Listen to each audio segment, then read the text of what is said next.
Queridos hermanos, bendiciones para todos en el nombre del Señor. Estamos en el miércoles de la segunda semana de Cuaresma.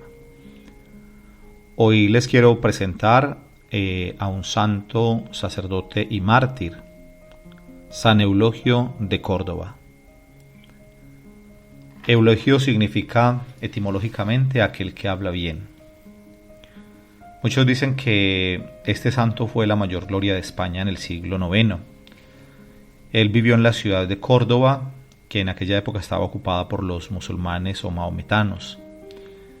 Ellos solamente permitían ir a misa a los que pagaban un impuesto especial cada vez que fueran al templo y castigaban con pena de muerte al que hablara en público de Jesucristo fuera del templo. Este santo que les presento en este día nació en el año 800 de una familia fervientemente católica. En medio de la apostasía general, cuando la mayoría de los católicos había abandonado la fe por miedo al gobierno musulmán. Qué importante, queridos hermanos, que en nuestras familias se cultive la fe. Cuando un niño tiene en su casa esos referentes de un padre, de una madre que viven la fe, pues allí se cultiva un amor muy grande por el Señor. Es verdad que el Señor también hace milagros y hay testimonios de personas que pues no vivieron en un ambiente cristiano, incluso en medio de familias ateas, y después tienen una gracia especial del Señor y llegan a la conversión. Pero podemos decir que en el curso natural de las cosas es mucho más favorable que la familia sea creyente, aunque también puede darse el caso de que una familia creyente forme a sus hijos en la fe y después ellos cuando crecen pues se alejan de la fe, incluso toman distancia, una distancia grande, y a veces incluso también llegan a criticar a sus padres, a hablar mal de la iglesia, pero en el fondo, esa semillita sembrada un día da su fruto, y las oraciones del padre, de la madre, y todo lo que hayan sembrado en el corazón, eso será importante en un momento determinado de la vida. A veces tenemos que vivir procesos y la gente se aleja de Dios, pero cuando hay, digamos, esa base en familia, pues eso es muy importante. Este santo, San Eulogio, será el que logrará renovar el fervor de la religión católica en su ciudad y los alrededores. El abuelito de San Eulogio también se llamaba Eulogio, y le enseñó desde pequeño que cada vez que el reloj de la torre daba las horas dijera una pequeña oración. Por ejemplo, Dios mío, ven en mi auxilio, Señor, ven a prisa a socorrerme. Pienso que también nuestras abuelas, las abuelas de muchos, han tenido un papel fundamental en nuestra fe. Y sobre todo hoy, cuando prácticamente las personas más practicantes son las abuelas, porque ya las nuevas generaciones pues se han alejado mucho del Señor. Incluso muchas parejas ya no han bautizado a los niños, o los bautizan y les hacen la primera comunión por una cuestión social, más social, pero que no se fomenta la fe. Son a veces las abuelas las que están ahí presentes para enseñar a los niños. Ese santo también fue muy afortunado porque tuvo un maestro, uno de los grandes maestros y sabios de su tiempo. Bueno, tenía un nombre muy particular este maestro de San Eulogio, se llamaba Esperaindeo. Me cuesta un poquito pronunciarlo. Esperaindeo. Lo formó muy bien en filosofía y en otras ciencias. También tuvo como compañeros de estudios a Pablo Álvarez, quien fue su grande amigo, y escribió más tarde la vida de San Eulogio con todos los detalles que pudo ir recopilando. Su biógrafo lo describe así en su juventud: era muy piadoso y muy mortificado, sobresalía en todas las ciencias, pero especialmente en el conocimiento de la Sagrada Escritura. Su rostro se conservaba siempre amable y alegre. Era tan humilde que casi nunca discutía y siempre se mostraba muy respetuoso con las opiniones de los otros y lo que no fuera contra la ley de Dios o la moral. No los contradecía jamás. Era de un trato tan agradable que se ganaba la simpatía de todos los que hablaban con él. Esto me hace pensar también en San Francisco de Sales, que es un santo conocido como el santo de la amabilidad. Bueno, San Eulogio, su descanso preferido era ir a visitar los templos, casas de religiosos, hospitales. y los monjes le tenían una grande estima. Lo llamaban como consultor cuando tenían que redactar los reglamentos de sus conventos. Esto le dio la posibilidad de conocer un gran número de casas religiosas en España. Cuando fue ordenado sacerdote, se fue a trabajar con un grupo de sacerdotes y comenzó prontamente a sobresalir por su gran elocuencia al predicar y por el buen ejemplo de su conducta. Su biógrafo nos dice que su mayor afán era tratar de agradar cada día más y más a Dios y dominar las pasiones de su cuerpo. Confidencialmente decía: tengo miedo a mis malas obras, mis pecados me atormentan, veo su monstruosidad. Medito frecuentemente en el juicio que me espera y me siento merecedor de fuertes castigos. Apenas me atrevo a mirar al cielo, abrumado por el peso de mi conciencia. Alguien que escuche estas palabras hoy diría: pero es una forma no tan comprensible, Dios es amor, Dios es misericordia. Pero creo que va, hermanos, en total sintonía con lo que enseña la Iglesia.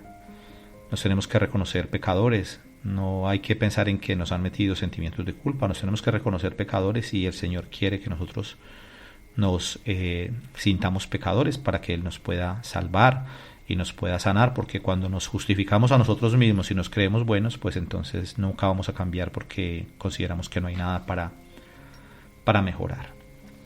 Este santo también era un gran lector y siempre iba buscando nuevos libros para leer y para prestarle a sus amigos. Qué buena esa costumbre, ojalá que compartiéramos nuestros libros, eso sí, buenos libros, porque también hay libros que hacen mucho daño. Logró obtener las obras de San Agustín y de varios otros grandes sabios de la antigüedad, algo que en aquella época era bastante difícil, ya que los libros se copiaban a mano y casi nadie sabía leer ni escribir. Nunca se guardó sus conocimientos, lo que adquiría, sino que lo hacía llegar al mayor número posible de amigos y discípulos. Todos los creyentes de Córdoba, y especialmente sacerdotes y religiosos, se fueron reuniendo alrededor de Eulogio. Luego, hacia el año 850, estalló la persecución contra los católicos de Córdoba. El gobierno musulmán mandó asesinar a un sacerdote y luego a un comerciante católico. Ya vemos pues cómo estaba la situación. Murieron jóvenes y viejos en gran número. Algunos católicos que en otro tiempo habían renegado de la fe por temor, ahora repararon su falta de valor y se presentaron ante los perseguidores y murieron mártires.